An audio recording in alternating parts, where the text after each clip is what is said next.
የእግዚአብሔር ቀን አለው የተዋረደውን የሚያከብርበት። የአልዓዛር ቀን ይመጣል ያልኳችሁ ይኸውላችሁ ያቺ ቁስሉን ያከበት የነበረችው ጣቱ እንኳን የምትፈለግበት ቀን ይመጣል። ባለጸጋው ነው እንዳላል አልዓዛር ጣቱ ውሃ ነክሮ ምላሴን ያበርድልኝ ዘንድ አልዓዛርን ስደድልኝ አይለው መሰላችሁ? እንዳለቀስክ አትቀርም አንተ ክርስቲያን። ከበረታ ሳታጉረመርም ከኖርክ እንደ አልዓዛር እግዚአብሔርን ካልሰደብ አልዓዛር እኔ በጽድቅ እየኖርኩ በክፋትና በኃጢአት የሚኖሩትን ባለጠጋ ያደርጋል በማለት እግዚአብሔርን ካልተውክ እንዳለቀስክ አትቀርም፣ ትስቃለህ። እንደተተውክ አትቀርም፣ ትከበባለህ። አንድ ቀን የሚያገኘን አምላክ አለ። አንድ ቀን የሚያወጣን አምላክ አለ። በድካም አብዝተን በጉስቁልና አብዝተን ኃጢአት አብዝተን ለጥልል ሊሆን ይችላል። እንዳትረሱ።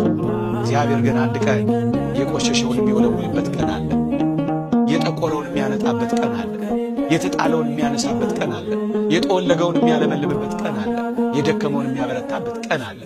የተቀበረውን የሚያነሳበትና የሚያወጣበት ቀን አለ። እሱን ቀን ብቻ በተስፋ ልክ ነው። ዛሬ አትጠቅሙም ተብላችሁ ይሆናል።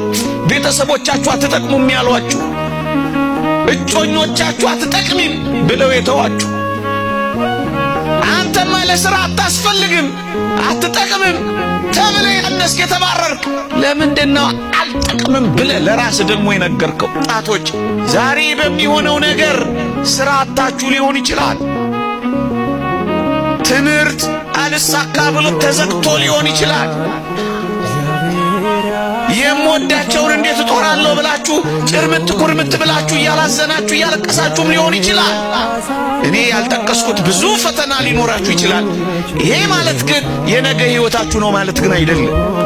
ይሄ ማለት ግን ለዘላለም የተቆረጠላችሁ ሕይወት ነው ማለት ግን ፍጻሜውን ሳታዩ እድለኛ ነው መከረኛ ነው ጻድቅ ነው ኃጥ ነው እንዳትሉ። እኔን የሚፈርድ ግን ጌታ ነው፣ ቀኑ ሳይደርስ አንዳች አትፍረዱ ይላል መጽሐፍ ቅዱስ። እየሰማችሁ ነው? እየሰማችሁ ነው? ለዚህ ነው እኮ ቅዱስ ጳውሎስ ይሄን ሁሉ እየተጋደለ እኔ ገና እንዳልያዝኩት እቆጥራለሁ የሚለው። ገና አልያዝኩትም። አባ አርሳኒዮስ ለብዙ ሰዎች እያለቀሰ ኃጢአታቸውን እየተመለከተ እያነባ የቆመበት ሰሌን በእንባ እየራሰ ምን ይል እንደነበር ታውቃላችሁ? ጌታ ሆይ እንድጀምር ይርዳኝ ይል ነበር። ወገኖቼ እንዲህ እንበለው፣ ጌታ ሆይ አስጀምረን። ጌታ ሆይ ጀማሪ ሆነን ሳለን ጨርሻለሁ ከማለት ጠብቀን። ጌታ ሆይ ገና የውድድሩ መስመር እንፈጽመው አንፈጽመው ሳናቅ ጨርሰናል ብሎ ከመሽቀዳደም ጌታ ሆይ ጠብቀን እንበለው።